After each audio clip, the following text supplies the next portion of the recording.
So,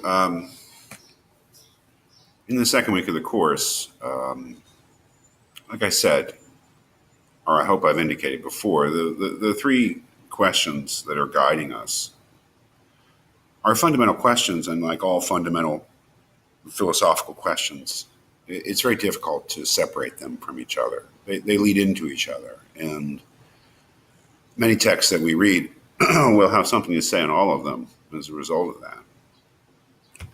But this week, we are focusing on the third question: what can I hope for? And so, as a result, I suppose, in these very rich texts, Epicurus's letter to Menoikos and Plato's Phaedo, we will be probably excluding from our focus a lot of interesting things for the sake of concentrating on that question. And that question is the question of death, I think. Or if we ask the question, what can we hope for? To a certain degree, we have to take into consideration the nature of mortality. And this little work, this letter to Menoikos that Epicurus wrote, who knows when, in the 4th century BC, is really this astounding document, which in general is, I suppose, a kind of a summary or précis of his philosophy of life that he's writing to a younger person, I think, and gives him advice on how to approach life generally. And the center of that is what we call Epicureanism, which is a word that is in general use, and it's fine. Usually means a devotion to pleasure. Anyone who's devoted to pleasure in a kind of a really sort of thoughtful way is an Epicurean. Lots of times it's connected with food, but that's really not what he meant. A life devoted to pleasure is a life that is devoted to happiness and really to enjoyment. And for Epicurus, that meant a lot more than physical pleasures. In fact, you'll see that although he'll say things like, this is why we say that pleasure is the beginning and end, the alpha and omega, actually the arche and the telos, the beginning and end, the beginning and the purpose of a completely happy life. And that is Epicureanism. That he recognizes that you need to make distinctions amongst different pleasures. For instance, here he says, keep in mind that some pleasures are natural, where others are groundless, et cetera, et cetera.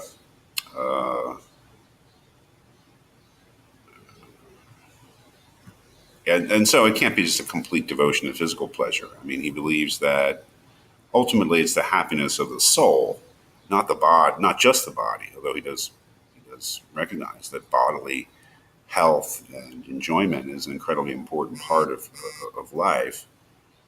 But as he says here, not every pain is always to be shunned. And any hedonism, that is any philosophy that puts pleasure and happiness as the goal of every life, will make these sort of distinctions between the higher and lower pleasures, between the things that it considers to be more or less pleasurable, or containing more or less ultimate satisfaction. So Epicureanism or hedonism is not a simple devotion to physical pleasure like eating or sex or something, but usually a wider sense of what the pleasures are. So he says things like this.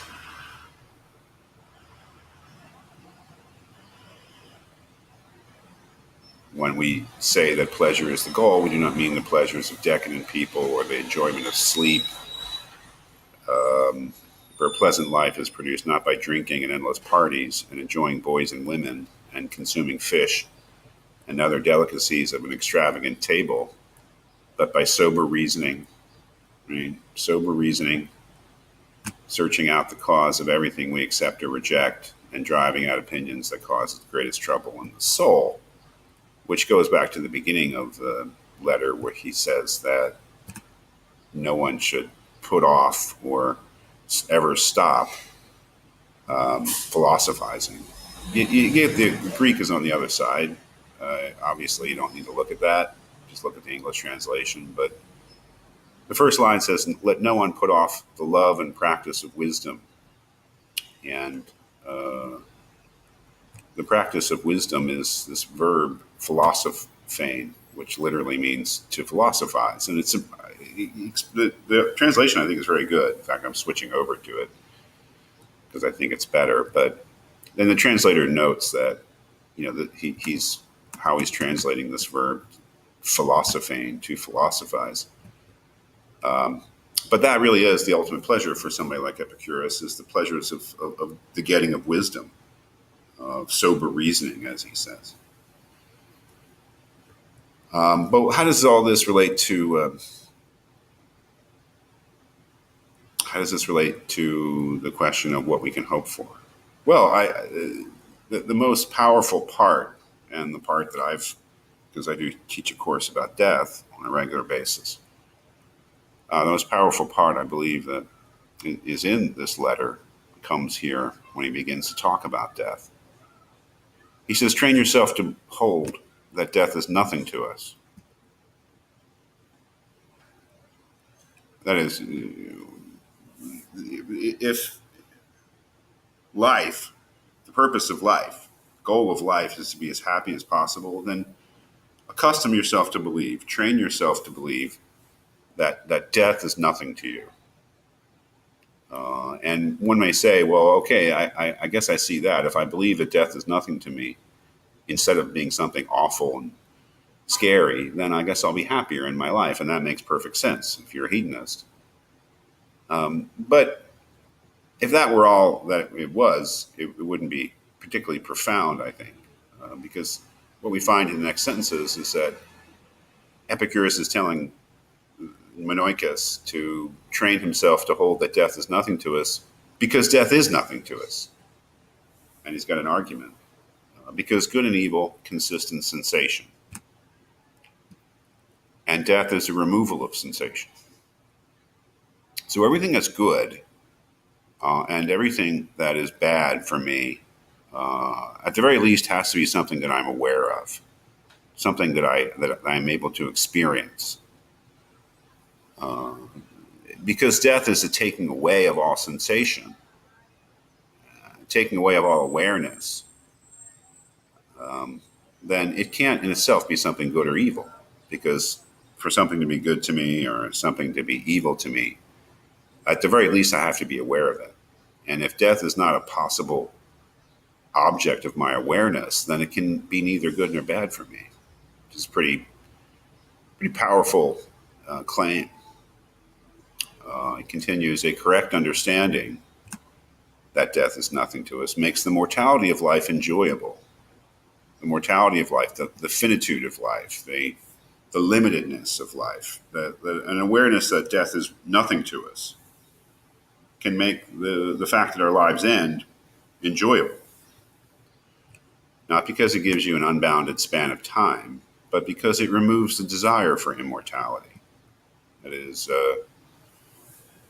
to some people's minds, immortality may serve as a kind of reassurance, kind of solace, because it gives us an unbounded span of time.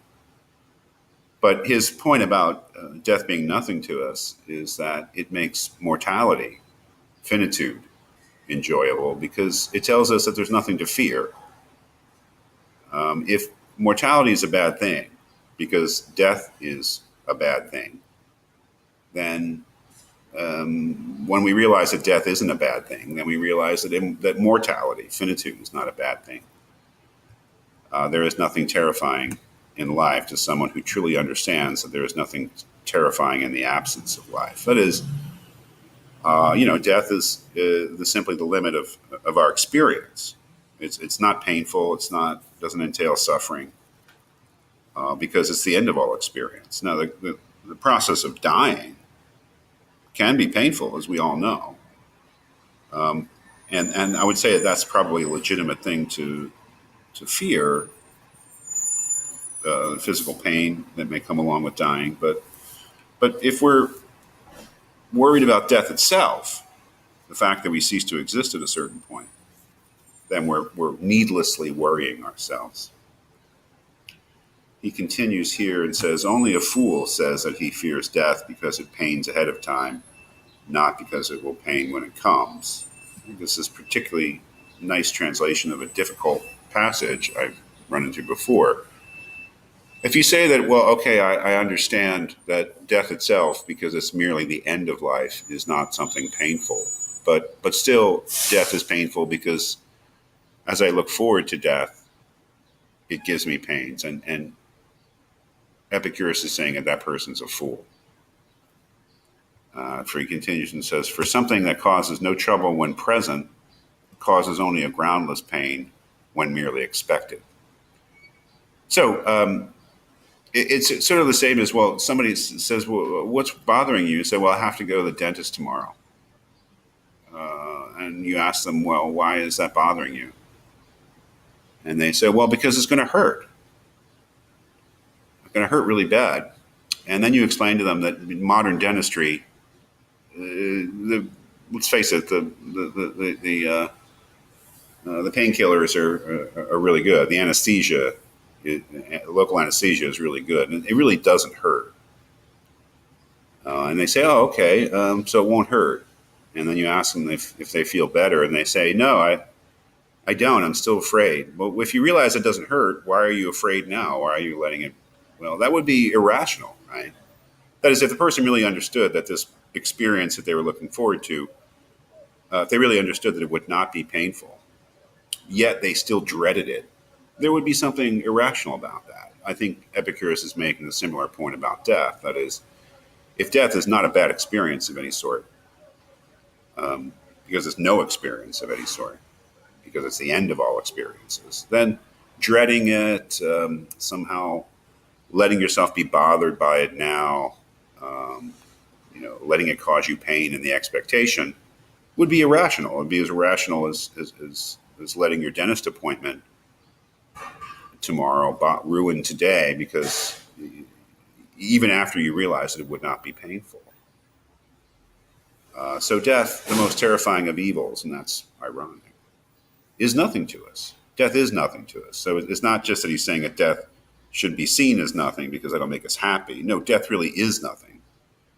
Because as long as we exist, death is not present. Whereas when death is present, we don't exist. It is nothing to those who live, since to them it does not exist. And it is nothing to those who have died, since they no longer exist. Wow. It's such a powerful, we won't go too far into it.